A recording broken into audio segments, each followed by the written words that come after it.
Hey friends, thanks for joining me, Jim Baroud, to hear a few insights from leaders who represent our innovation ecosystem.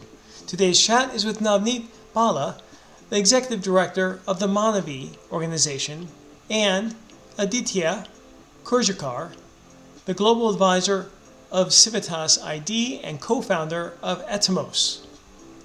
So I'm the executive director at Manavi, which is a South Asian nonprofit organization serving South Asian survivors of violence.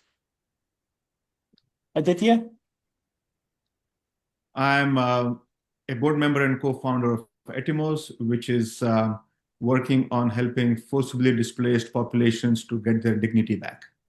Great. Navneet, let's go back to you. How did you get to this position? Tell us about your journey from maybe high school or college. Sure.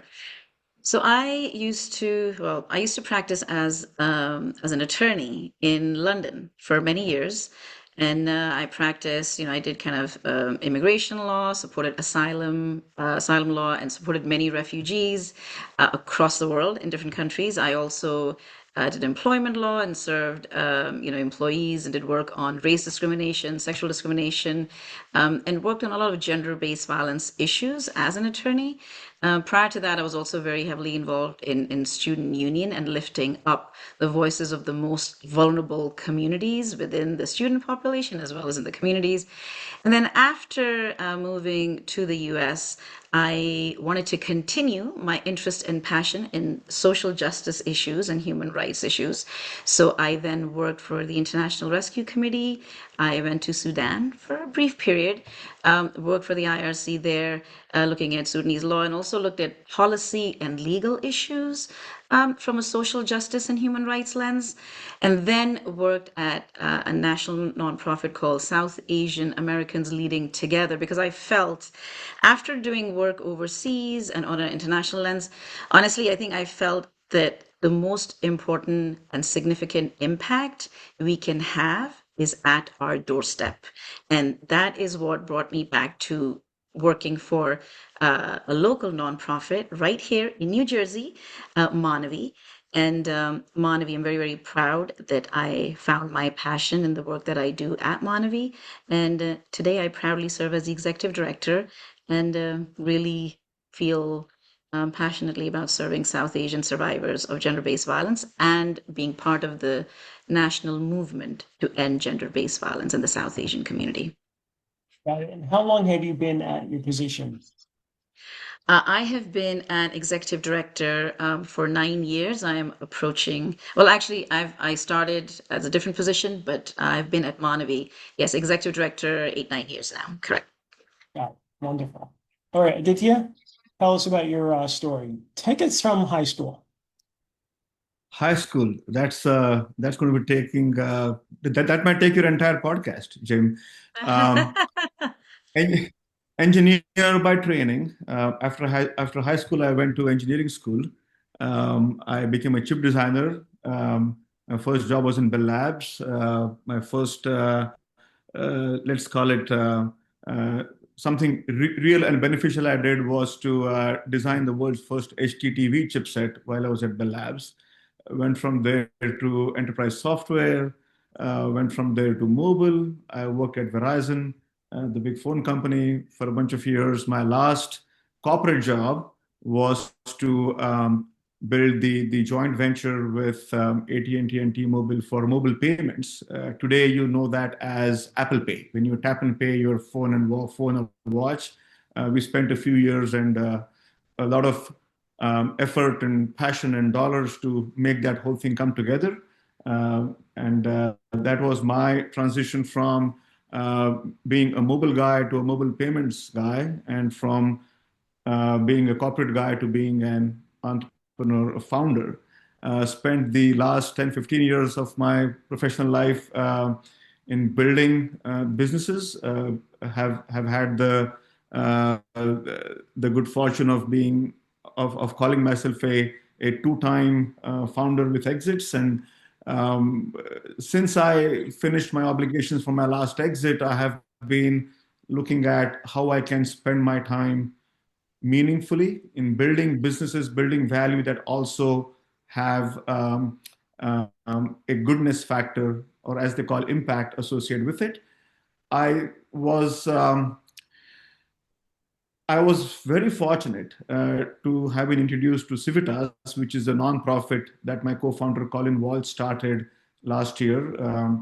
We announced Civitas at the UN General Assembly in September, and then since then we have established this for-profit that goes alongside with it to build the technology to support the objectives of the nonprofit together. So that has kind of been my journey, and happy to be here and talking to you, Jim. Thank you for inviting me. Great. I look forward to discussing that after we go back to Navneet. Navneet, tell us more about Manavi and the genesis of it and how it's grown over the years. And tell us about that. Sure, happy to. So Manavi is the very first South Asian nonprofit organization founded in the United States in 1985, dedicated to ending all forms of gender-based violence in the South Asian community. So, our mission is to ensure that we provide culturally specific and linguistically accessible services for all South Asian survivors of gender based violence.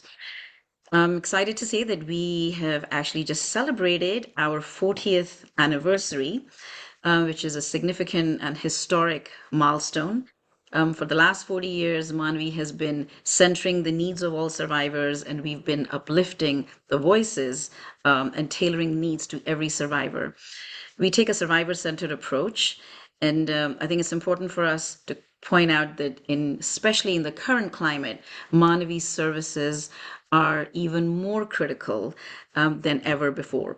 So we have three offices. We have expanded and grown over the last 4 decades. We have an office in New Brunswick, we have an office in Paterson, and also in Jersey City. We serve survivors across the state.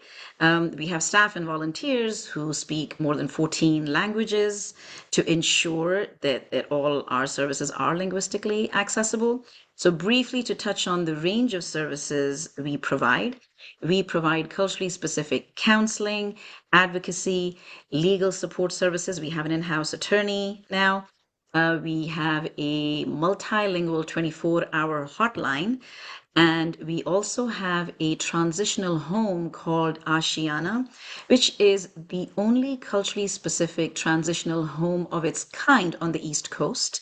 That was established in 1997, and we have been serving survivors and children and housing them in the rent free facility, where our goal is to make sure that as an agency, we not only meet the immediate needs of every survivor, but also ensure that we build communities long term that are free from gender based violence and raise awareness and increase community outreach and education. So we're essentially building communities as well as ensuring that every survivor feels safe and supported.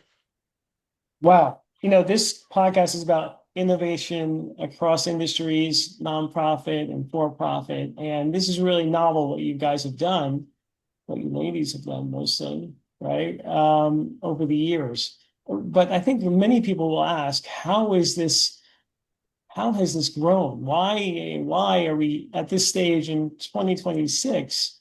Shouldn't things have gotten better so that your organization may not be as robust as it needs to be or serves less people? So can you talk to people who are not familiar with this challenge? Yeah, so I think within the South Asian community, there is cultural stigma around domestic violence. It is an issue that is not talked about, it is taboo. And over the years, if I go back in history, some of the stories that I've heard from many strong, inspiring women who founded the organization in 1985 tell me that back then, when they started doing this work, they would be referred and called homewreckers by the community because it was so much stigma around this work. And it was very difficult to go out there and actually safely talk about domestic violence because it was considered a topic that everyone would shy away from. There was a lot of judgment around that. Over the years, yes, we have made a lot of progress, but we have a long way to go. We are seeing increasing numbers, but I would say that's because more survivors are much more aware. Number one, that what domestic violence looks like. There is a myth in the community and globally, I would argue, for people to think that domestic violence is only physical. That is not true. There are various forms of domestic violence. Verbal, emotional, psychological, financial abuse is so common. So I think, and especially in our community, immigration status is a significant barrier and is used as a tool by the perpetrator to exercise power and control over the survivor. And to answer your question more specifically, now more than ever, we are seeing immigrant rights and immigrants come under attack. So now more than ever, a survivor's immigration status is a tool that is being used to exercise power and control. So we are hearing that many immigrant survivors are afraid to report abuse. They are afraid to come forward because they are being told they will be subject to deportation if they report. So I think the concerns we have as an agency right now are that immigration status, language barriers, cultural stigma, all those issues continue to be a concern and a significant issue. And just to reiterate that, yes, we have come a long way, but there is so much more work for us to do within the community to raise awareness and education and to make sure that we are making sure all our services are accessible for all survivors. Yeah. And are there other organizations in other countries that are similar that maybe you folks are a role model for or a template for?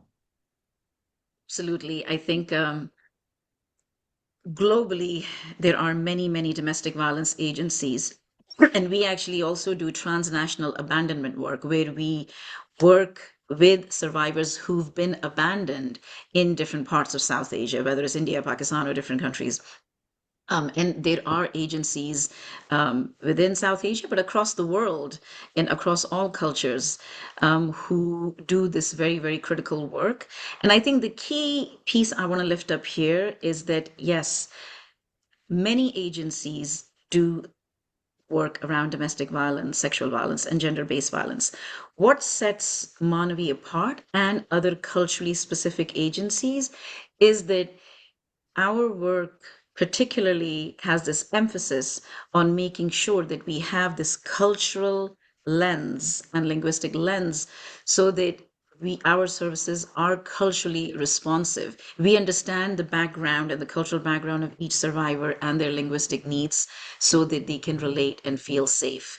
And that's why I think now more than ever, culturally specific agencies like Manavi and many of our sister agencies across the country and the world are doing really critical work that is needed right now, more than ever. Got it. Okay, Aditya, tell us about Civitas. Civitas is it's a charitable organization. It's a 501(c) nonprofit, which is taking a very pragmatic approach to the 123 million forcibly displaced people around the world, right? People usually call them refugees or migrants. It is actually a larger number if you include internally displaced people. And if you also include economic migrants, we are looking at more than 300 million people who are in this broad category. Just to keep it in perspective, to share how large this problem is, 123 million people is 1 in 70 human beings. Independent research says that by 2050, 1 in 8 human beings will be forcibly displaced. And why does that happen? Why are people displaced from their homes? It could be climate change, war. There's a lot of that going on right now, unfortunately. Famine, persecution. Any of these reasons causes people to be forcibly displaced from their homes. They have to leave where they live without documentation, without credentials. A hurricane comes, a bomb falls, they got to go to safety. And when that happens, and they want to kind of become, productive people, citizens, families, again, they are not able to because they cannot do the most basic human thing, which is to prove their identity. If a person cannot prove who they are, what their name is, what their address is, where they are from, because they don't have documents, they don't have passports, they don't have anything to prove, what does that mean? They can't get access to services. Like what? Can't apply for a job, can't get a bank account, can't get admitted to a hospital, cannot put their kids into school. These are basic human services that are out of reach for them. So Civitas's mission is to unlock access to public and private services for forcibly displaced populations around the world. That is the mission. We are beginning this work in 2 countries to get going. Pilots in Kenya and Colombia. Work is happening on the ground already. We also have the technology arm for this so that this can be done at scale, so that we can bring the latest availability of AI tools, compute, machine learning, so that this happens fast, so that the adoption is not limited by how many people are on the ground in the camps, but we can do it faster and have the ability to do it not just in these 2 countries, but anywhere in the world.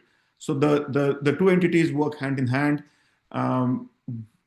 We are also very clear and aware that this is a complex problem, right? And the problem has become more acute because of how the public funding landscape has changed dramatically in the last couple of years, right? As everybody is aware, USAID is no more. UNHCR funding is down 80% since 2022. So most of these populations have typically been dependent on aid, not because they want handouts, but because that is the only way that the system has supported them. Now, as that aid system collapses, maybe there is a silver lining. Maybe we say, you know what? How do we find a way to not be dependent on aid? How do we find a way for them to stand on their own feet and be productive? How do we find a way for them to get integrated into the mainstream economies of the host countries so that we don't have to keep going for handouts to charities and organizations and funds that are donations, but rather be part of good capitalism, rather be part of the innovation and build ecosystem? Because guess what? A lot of these folks, just because they are migrants or refugees, does not mean they are not capable, right? They might have been very capable, very successful, skilled plumbers, electricians, doctors, teachers, even surgeons, lawyers in their home countries. Now, because they are not able to prove their credentials, they are not able to bring their skills to use. So we need to fix that, right? As we are seeing everywhere in the world, not just here in the US, there is also xenophobia, right? There are people who say, oh, they are migrants, they are outsiders, they are not one of us, we don't want them to be part of the economy. Guess what?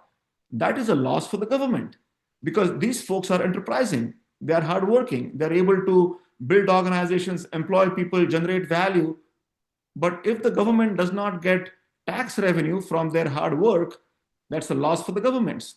So if we do this right, if we do this in a way that is a true alignment between multilateral organizations, World Bank, UN entities, the host government, NGOs, and of course the migrants themselves, then this is truly a win-win-win. So that is what Civitas and Etimos are all about. We are very fortunate to have the goodwill and the support and the collaboration from a number of folks who have been working with us so far, and we are always open to working with other folks who might be doing similar work. In fact, the last thing I'll say is that when we think of refugees or migrants, we think of them as kind of in one homogeneous kind of population. That is absolutely not true. I visited Kenya in January. I was in the refugee camps. I saw firsthand Obviously, the challenges and the lack of resources, it's gut wrenching. On the other hand, the optimistic side of what I saw is that these folks, many of these folks are entrepreneurial. They have a lot of enterprise in them. They are not just hardworking, but they are creative. I was amazed to see the level of sophistication and thoughtfulness and even tech savvy from the refugee leaders that we met with. Right? I felt like they were able to challenge us in terms of, hey, how are you building this platform? What is your data privacy policy? What is the tech stack? What is your cryptographic standard? I would have thought these are founders in Silicon Valley or in Princeton or some other big tech hub. And they're all self taught. Imagine this, no college degrees, right? All self taught. But they're able to engage with us in a way that gives me so much hope, Jim, that if we are able to channelize this wealth of capability into mainstream economies around the world, guess what? Let's just do the numbers, right? 123 million migrants forcibly displaced. I'm not counting the others. Let's take just 40% of them, the working age population. Let's leave out the too old and the too young. 40% of this 123, you multiply that by the average per capita GDP in the world, we are looking at $1 trillion of GDP that is up for grabs globally. $1 trillion is what we can add to the global economy if we unlock access and integrate these people into the host economies. That is the work we are doing. That is incredible. And I think clearly we all know that refugees, immigrants are drivers of all economies. Most importantly, this country's, right? We've succeeded beyond imagination because of the creativity and motivation and talent that's come to our shores. So that makes a lot of sense. Now, and you've been doing some other things that we'll come back to as far as the other side of the business, other side of the organization, right? To sort of innovate around payments, right? And fintech. But Navneet, tell us, clearly this is related, right? Because I'm sure I have a feeling that refugees and turmoil and displacement probably increases the likelihood of some of the poor behavior and harassment on women. Is that a right assumption to make? I mean, Yeah, so I think when I was practicing as an attorney, that was a real life example of many cases where um, refugees who were fleeing persecution in war zones, and we were seeing, I personally saw hundreds and thousands where they were victims of gender-based violence. So I think that is absolutely true. And I think one other thing I wanted to touch on is something that you said, Aditya, accessing services. Just want to lift up some of the points, how important people, agencies may be providing services across the world and nationally, but if they are not accessible to the most vulnerable communities who need them most, those services are meaningless. So accessibility is really crucial. And I would go as far as saying meaningful access, meaningful language access. We even speak about language in terms of language justice. And I just wanted to share like some real life examples because I think very often people don't hear real life impact or real stories. So very briefly, we've had situations, and again, it touches on some of the things that you mentioned about immigrants and refugees having entrepreneurial skills. So survivors that we have served at Ashiana and Transitional Home, and Ashiana is a place where survivors stay for long term, for like a year and a half to 2 years. It's not like a shelter which many agencies provide, which is short term and only deals with immediate needs. We are looking at long term stability. So, in one particular case that I personally recall a few years ago, a survivor with 2 children was abandoned at the airport by the perpetrator after years of abuse. And they came to Manavi They came to Ashiana. They stayed at Ashiana for 2 years, and Manavi was able to provide all the range of services that I touched on earlier, and to make sure that we tailored each service to the survivor and the children. And guess what? After that 2 year period, the survivor went on to open her own trucking business. Her own trucking, not somebody who came from that background or came from the background of like being an entrepreneur or had any kind of vocational or business or professional training. I'm just connecting something that you said earlier that how so this particular survivor opened a trucking business. She went on to employ, like, she basically had a very successful company. She put her kids through college, bought her own home, and was then able to give back to many other survivors, and came back and told her story at our gala a few years ago. And just like her, there are many other survivors that Manavi has served who went on to become caterers, designers, open their own businesses, do certifications and vocational trainings. And I think all each survivor needs is an opportunity, accessibility to services, someone who can say that you are not alone. We are here for you. We believe you, and we believe in you. So I think sharing stories and storytelling is a really critical part of the work that we all do. So we can show the real life human impact that our services have and talk about our work from a human rights perspective. And I'll just end by saying one very important thing here, that we all talk about, like, we do work with ending gender-based violence and the critical work that you do, that at your agency. We need to kind of bring it all back in an overarching fundamental principle, which is that every human being has a fundamental human right. We need to look at it from a human rights perspective. Every human being has a fundamental human right to live a life free of violence and to have access to all these fundamental human rights like housing, education, healthcare, and so on. So I think that is where we all align and come together and collaborate. Well said. Aditya, talk to us about technology. You mentioned leveraging technology to help solve this challenge. Tell us more about what you folks are working on. So when we think of technology,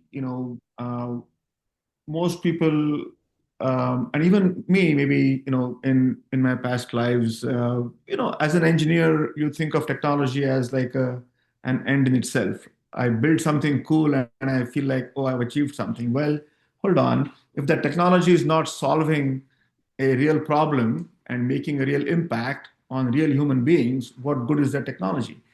And I think that is the frame through which we now see our work. So Civitas gives us the framing. It says, here's the problem.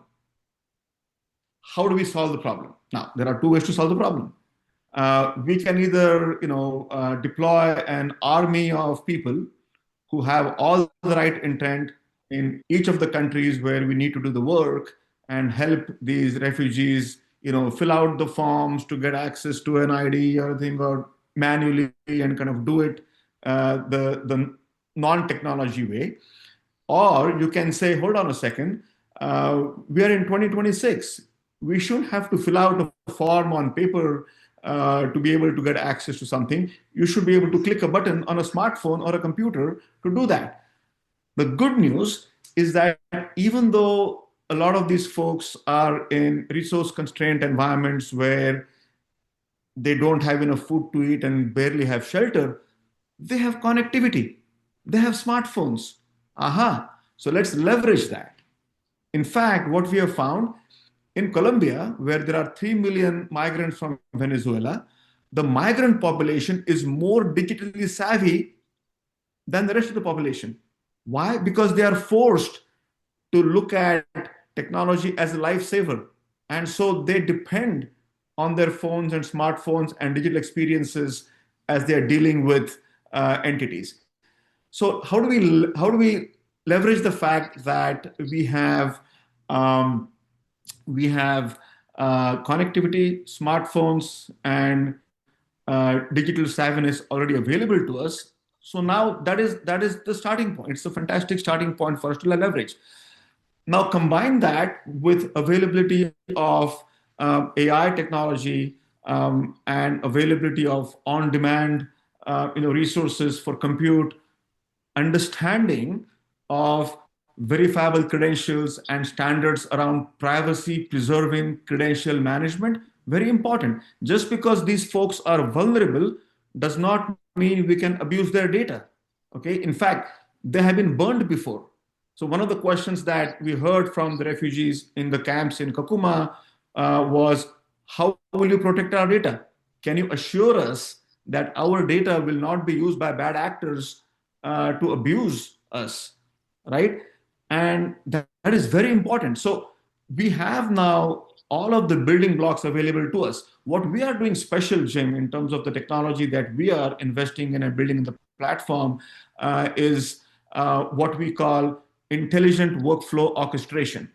That is a fancy way to say, hey, look, if you are a migrant with any starting point, what is a easy to use guided pathway that we can give you from wherever you are to a service that you need, public or private, right? So the technical word is an agentic experience for intelligent workflow orchestration.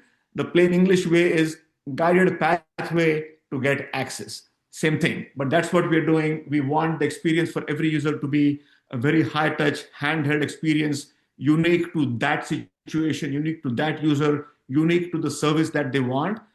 That is how we are taking advantage of available technology and adding our own to it, so that we can really solve the problem at scale. That's exciting. When do you think that will launch?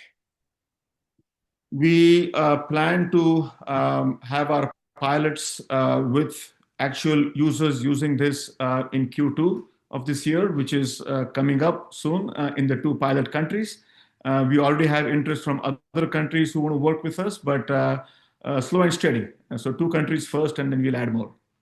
That's fantastic. This has been a really fascinating conversation.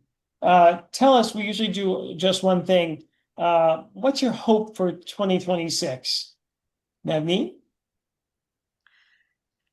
Our hope is that all survivors have meaningful access to culturally grounded, holistic support, centering their individual needs, and also that organizations like Manavi and all our partner agencies doing critical work right now continue to receive increased funding so that we can continue to support all survivors, reach each survivor, and ensure their safety. Our hope and mission is also that every survivor's voice shapes the support they receive so they feel seen, safe, and supported. At Manavi, we are committed to standing with survivors and honoring their voices to rebuild their lives with safety, dignity, and independence. Wonderful. Aditya? My hope is that we look at what is happening in the world around us and use that as an impetus uh, to do the right thing. Let's not get discouraged by what's happening in the geopolitical sphere in the world. Let us keep the optimism alive to solve the problem in any way we can. We are doing it one way. There might be other ways. We welcome collaboration and engagement from anybody and everybody. But my hope for 2026 is to keep the optimism and keep the energy alive to do what is right for the world around us. Great. We usually end with a poem or a saying or a quote. Navneet, what would you like to share? I think I'd like to share a quote directly from a survivor. So, in the survivor's words, they said, "In my darkest moment, Manavi gave me safety, strength, and dignity without judgment, and with deep cultural understanding. Today, I proudly call myself survivor. Wonderful. Aditya? I've had the pleasure of having fantastic mentors in my journey. One mentor slash boss once said to me, don't just admire the problem, solve the problem. We see so many problems around us these days. Instead of just reading the news and having political shop talk at social events about all the problems we see around us, I'm happy and fortunate that I'm able to now solve a problem by doing something with what we're doing at Civitas. So that has been my guiding. That's been my guiding quote. Let's not just admire a problem. Let's solve the problem. Very thoughtful, very thoughtful. So this has been a great conversation. Thank you for your service, both of you, your organizations, doing incredible work, really important and noble work, and look forward to keeping in touch and seeing how I and our community can help. Thanks for joining us. I hope you enjoyed the show. Please like it, leave a review, and subscribe. See you soon.